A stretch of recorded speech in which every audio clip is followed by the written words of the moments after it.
जय माता दी। साथियों, आज दर्शन करते हैं बद्रीनाथ जी से 3 किलोमीटर आगे बहती सरस्वती नदी के। ये नदी छोटे से माणा गांव में दिखती हैं। माणा गांव उत्तराखंड के चमोली जिले में है। चीन तिब्बत की सीमा पर माणा दर्रे से आगे भारत का यह पहला गांव है। गांव के बाहर पार्किंग करने के बाद आधे घंटे की ट्रैकिंग करनी होती है और हमें माँ सरस्वती के दर्शन होते हैं। सरस्वती ज्ञान की देवी हैं और ये नदी माँ सरस्वती के नाम से है। इन्हें गुप्तगामिनी भी कहते हैं क्योंकि ये यहाँ से 400-500 मीटर तक ही दिखती हैं और केशव प्रयाग में ये अलकनंदा नदी से मिल जाती हैं। प्राचीन युग में हिमालय से जन्म लेकर माँ सरस्वती अरब सागर में मिलती थी, जिसे पहले सिंधु सागर कहते थे। माणा गांव से माणा पास माणा दर्रा जो है वो 50 किलोमीटर आगे है चीन की सीमा पर, लेकिन उसके लिए हमें जोशीमठ आर्मी स्टेशन से परमिट लेना होता है। सरस्वती नदी के ऊपर भारी पाषाण का पुल भीम पुल कहलाता है। यहाँ की प्राचीन कथाओं के अनुसार यह पाषाण पांडव भीम ने द्रौपदी के नदी पार करने के लिए रखा जब महाभारत के युद्ध के बाद वे स्वर्गारोहिणी की तरफ जा रहे थे। पुल पार करते ही छोटा सा सरस्वती मंदिर है जिसमें हम पूजा करते हैं और माता सरस्वती का जल कुछ लोग तो स्वयं ही ला सकते हैं, लेकिन हमने साथ की दुकान से ही लिया। भीम पुल से 5 किलोमीटर की ट्रैकिंग पर वसुधारा झरना है।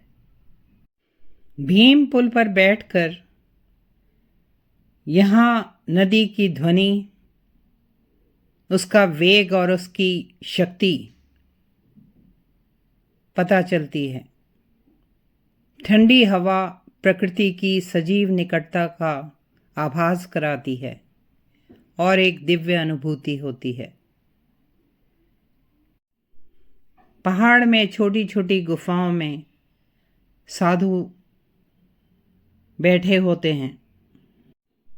यहाँ आने वाले तीर्थयात्री भारत चीन सीमा की आखिरी दुकान में चाय पीते हैं, ये दुकान का नाम है, और गणेश गुफा और व्यास गुफा में भी जाते हैं जो अन्य दर्शनीय स्थान हैं। इधर यहाँ बताया जाता है कि व्यास मुनि द्वारा महाभारत बोली गई जो हमारा पवित्र ग्रंथ है और गणेश जी द्वारा लिखी गई। जब हम सरस्वती नदी के और छोटे से सरस्वती मंदिर के दर्शन करके लौटते हैं तो फिर माणा गांव से होते हुए आते हैं और यहाँ चाय नाश्ता करते हैं।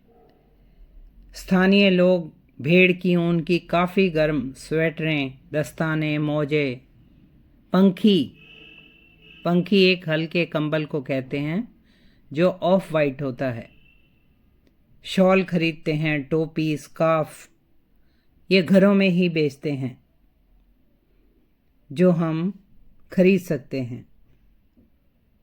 मैं ऐसा स्थानीय लोगों के हाथ का बुना हुआ सामान अक्सर खरीदती थी। ये सामान पुरुष और स्त्रियां दोनों ही प्रवीणता से बुनते हैं, लेकिन अब इतने ठंडे स्थानों में घूमने में मुझे दिक्कत होती है। माणा गांव में बहुत ही खुशबूदार पहाड़ी मसाले भी बिकते हैं।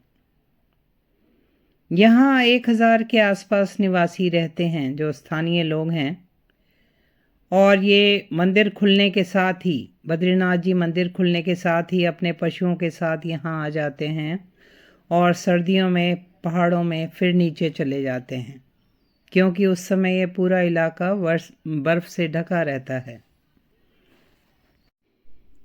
हमारी कुछ राज्य सरकारें माँ सरस्वती को रिजुविनेट करने का प्रयास कर रही हैं, पुनर्जीवन लाने का प्रयास कर रही हैं, जिससे भारतवासियों को अनेक प्रकार से लाभ होगा।